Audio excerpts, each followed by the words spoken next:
বাংলাদেশের রাজনীতিতে এখন সবচেয়ে বড় আলোচনার বিষয় আসন্ন জাতীয় সংসদ নির্বাচন। এই নির্বাচনকে ঘিরে পর্দার আড়ালে বড় বড় হিসাব নিকাশ চলছে। প্রকাশ্যে যেটুকু দেখা যাচ্ছে তার চেয়েও অনেক বেশি ঘটনা ঘটেছে নীরবে। এই নীরব রাজনীতির কেন্দ্রে এখন রয়েছে বাংলাদেশ জামাত ইসলামী। অনেক রাজনৈতিক বিশ্লেষকের মতে এবারের নির্বাচনকে সামনে রেখে জামাত এমন এক পরিকল্পনা সাজাচ্ছে যা বাস্তবায়ন হলে দেশের রাজনীতির চেনা হিসাবে বদলে যেতে পারে। জামাত ভালোভাবে বোঝেন বাংলাদেশের বর্তমান বাস্তবতায় এককভাবে ক্ষমতায় যাওয়া কোনোভাবেই সম্ভব নয়, প্রায় অসম্ভব। তাই তারা সরাসরি ক্ষমতা চায় এ ভাষায় কথা বলছেন না, বরং তারা এমন এক অবস্থান তৈরি করতে চাইছে যেখানে ক্ষমতায় যেতে হলে অন্যদের জামাতকে দরকার হবে। এটাই তাদের মূল কৌশল। সহজ ভাষায় বললে তারা নিজেরাই রাজা হতে চায় না, কিন্তু রাজা বানানোর চাবিটা হাতে রাখতে চায়। এই লক্ষ্য বাস্তবায়নের জন্য জামাত এবার জোট রাজনীতিতে সবচেয়ে বেশি গুরুত্ব দিচ্ছে। তারা বুঝে গেছে ছোট ছোট দলগুলো আলাদা আলাদা থাকলে তাদের শক্তি খুব বেশি নয়, কিন্তু সবাই একসঙ্গে হলে হিসাবটা বদলা যায়।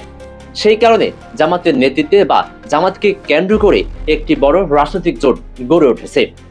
এই জোটের মধ্যে রয়েছেন জাতীয় নাগরিক পার্টি অর্থাৎ এনসিপি, ইসলামী আন্দোলন Bangladesh AB party, Khelafat Majlis, Bangladesh Khelafat Majlis, Bangladesh Khelafat Andolan, Jatiya Ganatantrik party, Bangladesh Nezame Islam party, Bangladesh development party, labour party, এলডিপির এক অংশ এবং জিএসটি। এই তালিকা দেখলে বোঝা যায় জামাতের পরিকল্পনা কতটা বিস্তৃত। এই দলগুলোর অনেকগুলোর আলাদা করে বড় ভোট ব্যাংক নেই, কিন্তু রাজনীতিতে সবসময় বড় ভোট ব্যাংক সব নয়। কখনো কখনো 10 থেকে 15টি আসনও সরকার গঠনের সময় সবচেয়ে গুরুত্বপূর্ণ হয়ে ওঠে। জামাত ঠিক এই জায়গাটাকে লক্ষ্য করছে। তারা জানে নির্বাচন যদি খুব প্রতিদ্বন্দ্বিতাপূর্ণ হয় তাহলে এ জোট হয়ে উঠতে পারে ক্ষমতার মীমাংসার চাবিকাঠি। এই পরিকল্পনাকে ভয়ঙ্কর বলা হচ্ছে কারণ এটি খুব ঠান্ডা মাথার হিসাব। জামাত এখন মাঠে বেশি উত্তেজনা ছড়াচ্ছে না, তারা অপেক্ষা করছে পরিস্থিতি আরো ঘোলাটে হওয়ার জন্য। বড় দলের মধ্যে যত বেশি দ্বন্দ্ব বাড়বে, রাজনৈতিক অনিশ্চয়তা যত গভীর হবে, জামাতের দর তত বাড়বে। এটি তাদের হিসাব। আরেকটি গুরুত্বপূর্ণ দিক হলো ভাষা ও ইমেজ। জামাত এখন আগের মতো কঠোর ভাষায় কথা বলছে না, তারা সাধারণ মানুষের দৈনন্দিন সমস্যার কথা বেশি বলছে, যেমন দ্রব্যমূল্যের দাম বাড়া, চাকরির অভাব, দুর্নীতি, চাঁদাবাজি, সন্ত্রাসী, নৈতিক অবক্ষয়। উদ্দেশ্য একটাই, নিজেকে একটি শুধু ধর্মভিত্তিক দল হিসেবে নয়, বরং সমাধানের রাজনীতি করার একটি শক্তি হিসেবে তুলে ধরা। তবে এই পথ মোটেও সহজ নয়। দেশের বড় একটি অংশ এখনো জামাতকে সন্দেহের চোখে দেখে।